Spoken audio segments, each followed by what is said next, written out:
And it's great to have Ian Casselberry with us. Of course, Ian talking NFL Gold Nuggets, and we've got Super Bowl 54 to get to and a few other things as well. It's all presented by David Creasman and the staff at DC Creasman Jewelers. Ian, how you doing, lad? I'm doing great. How are you guys? You know, we can't complain. We could, but we won't, because we got lots of NFL to get to, man, including Commissioner Goodell, Roger Goodell, making his, I guess it's called the State of the NFL. He does, every commissioner does this during Super Bowl week. And one thing that kind of popped out to a lot of people, he said the Rooney Rule, which was designed to be more, bring more minority candidates into the fold for head coaching jobs, is not where it should be. And I think he's got a point there, Ian. And he says, look, we are working on it. We're aware of it. The rule, however well-intentioned, can do a better job. But did the commission say how the league is going to improve the Rooney Rule, Ian? No, I think he just mostly said that. I mean, he pointed out the obvious, that the rule is not working. Eric Bieniemy, the Chiefs offensive coordinator, Robert Saleh, the 49ers defensive coordinator, interviewed for several open positions, but ultimately, obviously, didn't get those jobs. Maybe the fact that both of those teams are involved in the Super Bowl here hurt their chances, but it's just the same process that we've seen year after year, where minority candidates either aren't considered or there are these token interviews. Like it almost seems like teams are going around, hey, do we have any black guys in the organization we can, hey, who's the guy who cleaned the lunchroom? Let's interview him for head coach, so we can skirt the Rooney Rule. I mean, it's not that blatant, of course, but sometimes it does seem that way, where if there's someone on staff, like I think a few years ago, Deuce Staley on the Philadelphia Eagles staff, he's not a coordinator, but the Eagles interviewed him, just to kind of get that out of the way before they ended up hiring Doug Peterson. And we've had situations like when the Lions hired Steve Mariucci, Matt Millen, and the Lions were fined because they didn't even interview a minority candidate. So it's a process that's not working, and I'd be very interested to hear what Roger Goodell's ideas are for changing things with the Rooney Rule. Yeah, maybe him saying, hey, we're working on it means like we don't know really, we're trying to figure it out. But Mike, obviously, as Ian points out, the NFL has set the bar pretty low for the Rooney Rule. I think you just have to find people. I think you just have to find them and make them. I've got to have a Buffalo Bills reference every show, but I thought Leslie Frazier, who's the Bills defensive coordinator, who's an African American, who once was the head coach of Minnesota Vikings, didn't do a bad job there either. And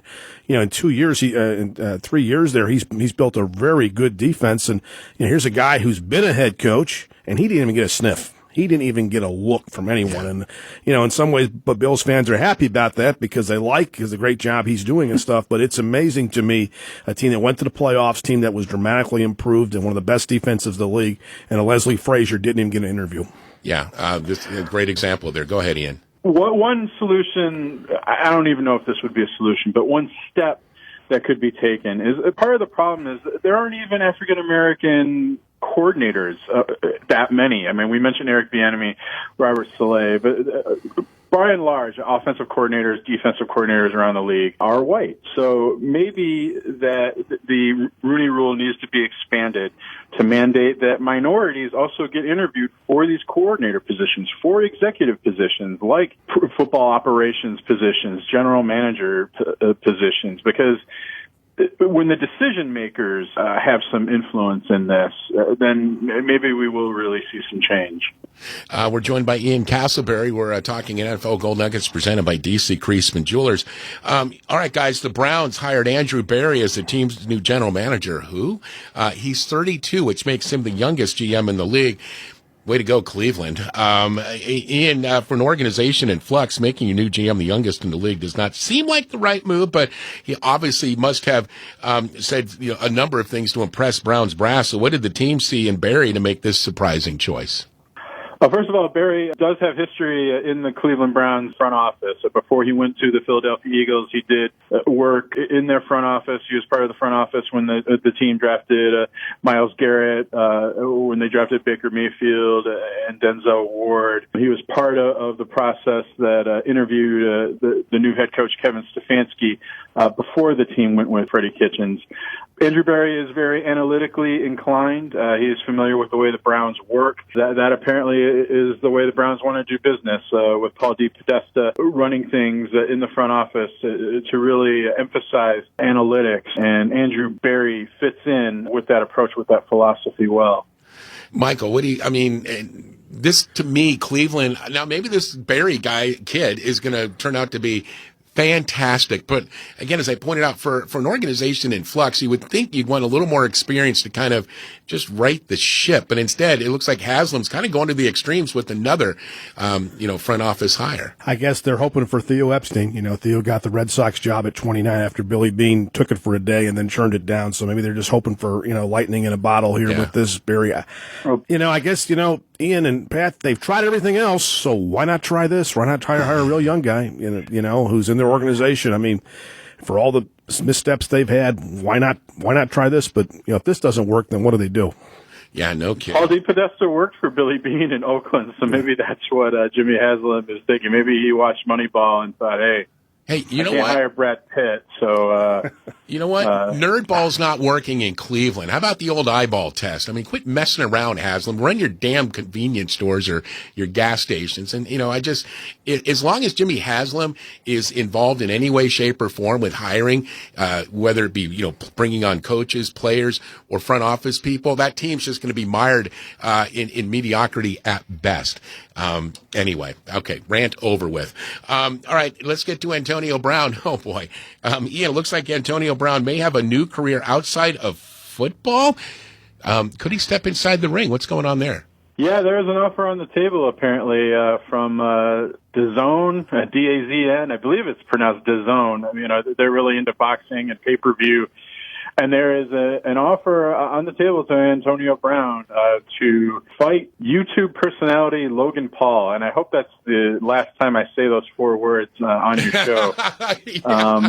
Please, YouTube personality. Logan Paul, he is, he's not just some skinny kid who's talking into a camera. He is in big-time shape, and I think he's set to make his boxing debut soon. But so reportedly Antonio Brown has been offered 7 figures to fight Logan Paul. I believe the fight would be in April if this happens. I think Antonio Brown, if he's already not on the radar of being signed by any NFL teams, participating in a fight like this, I think would pretty much eliminate any chance he has of joining any NFL team, during minicamp and going into the season. All right. Boy, this is just, Antonio Brown, he really thinks he's getting back to the NFL. He's like, yeah, I plan on playing in the NFL. Michael, as if it's a given. He's just delusion. He needs to see a He needs some psychiatric help to be. I'm serious. He needs some help. He needs some absolute help before.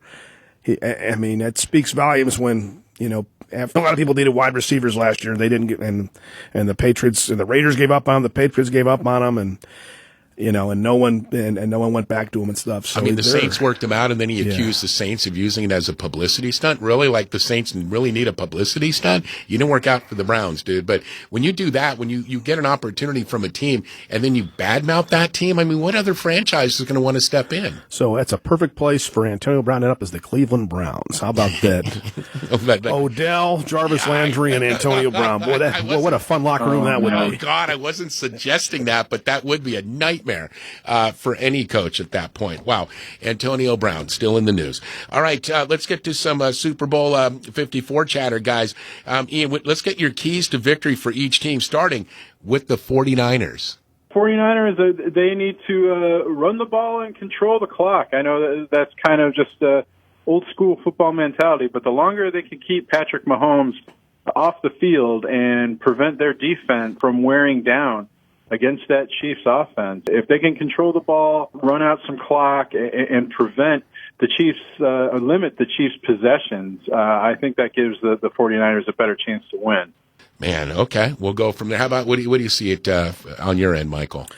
Well, I think Ian puts it best as far as I think the 49ers have to do what the Giants did to my Bills 30 years ago in the Super Bowl, just control the clock, keep that offense off the field, and just limit just play keep away as best they can stuff, and then take their and then when they have a chance to score, I think they need to score and get the job done. But they're deep. But the Chiefs, this will be the best defense they've seen all year. So so they definitely have a good chance of doing that. And really, this is really what I'm really looking for. This should be this has all the potential to be a great football game. I saw a graphic talking about the tightest games, like in terms of the spread from Vegas, and every single game, there were like the five, if you will, the closest games in terms of the spread from Vegas, going back to 1970, Dallas and Baltimore. Remember that game was won by Jim O'Brien's last-second field goal, so that was a tight game. 16-13, correct. Sure. Yeah. San Francisco, Cincinnati, and I think 87, that was a really tight game as well. John Taylor scoring the winning touchdown in the final minute. But I recall looking at all of those games, and they were all close. I mean, it was as Vegas said it would be. So I would expect the same here. We'll get with Stanley and kind of say, like, who's got the bigger challenge? And Ian, we'll get to you in just a sec here. The Chiefs' defense in stopping the Niners' running game, which has really come on this year, or quite frankly, the Niners being able to control Patrick Mahomes, and obviously, and that's going to be a key there for a Chiefs victory. They can find out a way to carve up that Niners defense, as Michael pointed out, really the best one in the NFL. This is really going to be an interesting game, too, is you've got two teams that simply have not been in the Super Bowl in a long while. The last, obviously we've had the Patriots there the last couple of years, and sometimes you have a first timer like the Falcons in a while and stuff.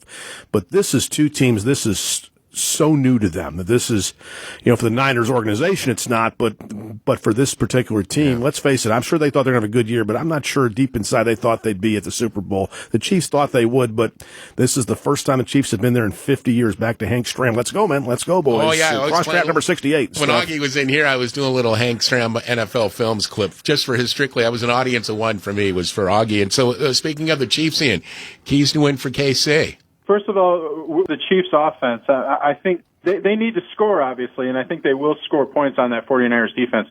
But I think maybe they have to not score too fast. I mean, obviously you get touchdowns and score points when you can get them. But, if it's a situation where, it's like 3 plays and they score, and that Chiefs defense has to go back on the field and possibly wear down, I think the Chiefs need to give their defense a chance against that 49ers running game by limiting the amount of time they spend on the field.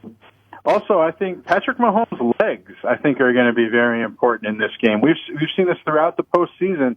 The Titans, other opponents that the Chiefs have faced, they might have every receiver covered, and then Mahomes runs out of the pocket, breaks off a 20-yard run, and these are just backbreakers for those opposing defenses. So I think the 49ers need to keep Mahomes in the pocket, but I think Mahomes also needs to be very opportunistic with his running opportunities and take those first downs when they're there, and not try to force the issue, with a pass or a big play. We're joined by Ian Casselberry, of course, our NFL go-to guy, along with John Shoup. It's our NFL Gold Nuggets feature presented by DC Creasman Jewelers.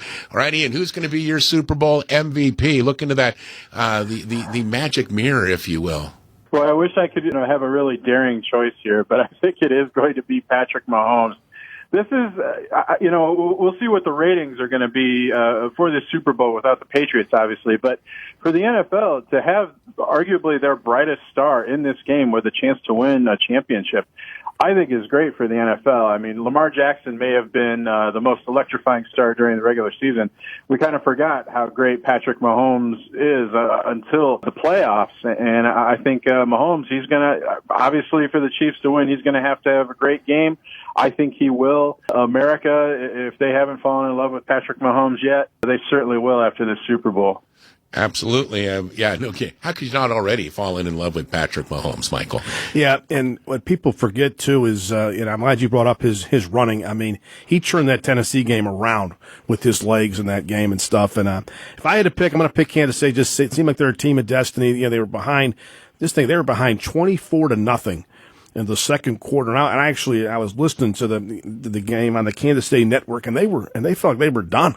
They thought they were done, and they won in a rout. And then they were behind last week. Just seems like this is their time, Andy Reid's time, and look for Kansas City to win 28-24. All right, Ian, who's your pick on this one? Well, Well, if the Chiefs fall behind 24-0 to the 49ers, I don't think they'll be able to come back on that defense.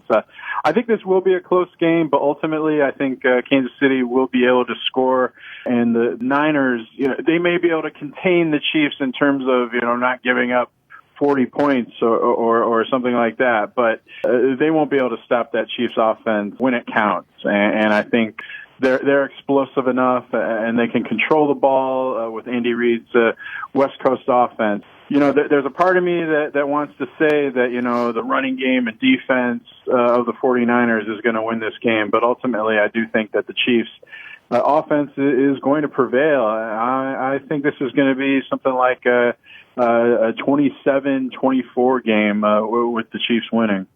All right, check it out. Both have the Chiefs. We'll be making our NFL picks coming up with, of course, the big game on Friday with D.C., so looking forward to it. All right, Ian Casselberry, presented by D.C. Creasman Jewelers, your one-stop jewelry shop for Valentine's Day, Wise Guys listeners. Let's have some fun, because at the end of the day, it's the game, but it's also the food, guys. Michael, we'll start with you. Do you have a favorite Super Bowl dish? Not one that you make, but one that you enjoy. Wings. Okay. What do you put on your wing? Because you're a Buffalo guy. I like them plain. I like them plain with blue cheese. Okay. Just like them plain. We got our mutual friend Rick Rice there that likes to complicate that and stuff. But just give me plain chicken wings with blue cheese. Okay, I hear you on that. See, that's Buffalo blue collar right there. Right. Ian, how about you, bud? You can't go wrong with wings and pizza. But basically, for Super Bowl Sunday, I'm looking to dip a chip in something. So 7-layer dip, or queso with some Rotel tomatoes, or maybe some chorizo sausage in there. Anything where I could just fill a bowl up with dip. The kind of dip that you're not going to eat. Who eats 7-layer dip any other time of the year, right? Well, 7-layer dip is. I kind of do, but I was just going to say 7-layer dip for me. But I have a wonderful wife who says, "Hey, I'm going to making 7-layer dip this week." I'm like, "Oh, totally, let's do it." But for the Super Bowl, that was a game changer for me. The first time I had 7-layer dip at a Super Bowl, I literally sought that person out and thanked her very much. It was delightful. It is the quintessential Super Bowl dish, and I don't think they make tortilla chips big enough to really pile on that 7-layer dip. Yeah, the Frito scoops, the big scoops, they're nice, but we need like mega scoops. I'll have to get with the Frito people on that one. All right, we'll work it out. Ian, you're awesome as always, man. Thanks as always for the knowledge, and have a great rest of the week. We'll look forward to getting up with you on Monday. Okay, thank you guys. Enjoy the weekend. Will do. Thanks, buddy. Appreciate you. Ian Casselberry with the Wise Guys. Ian's appearance talking NFL Gold Nuggets presented by D.C. Creasman Jewelers.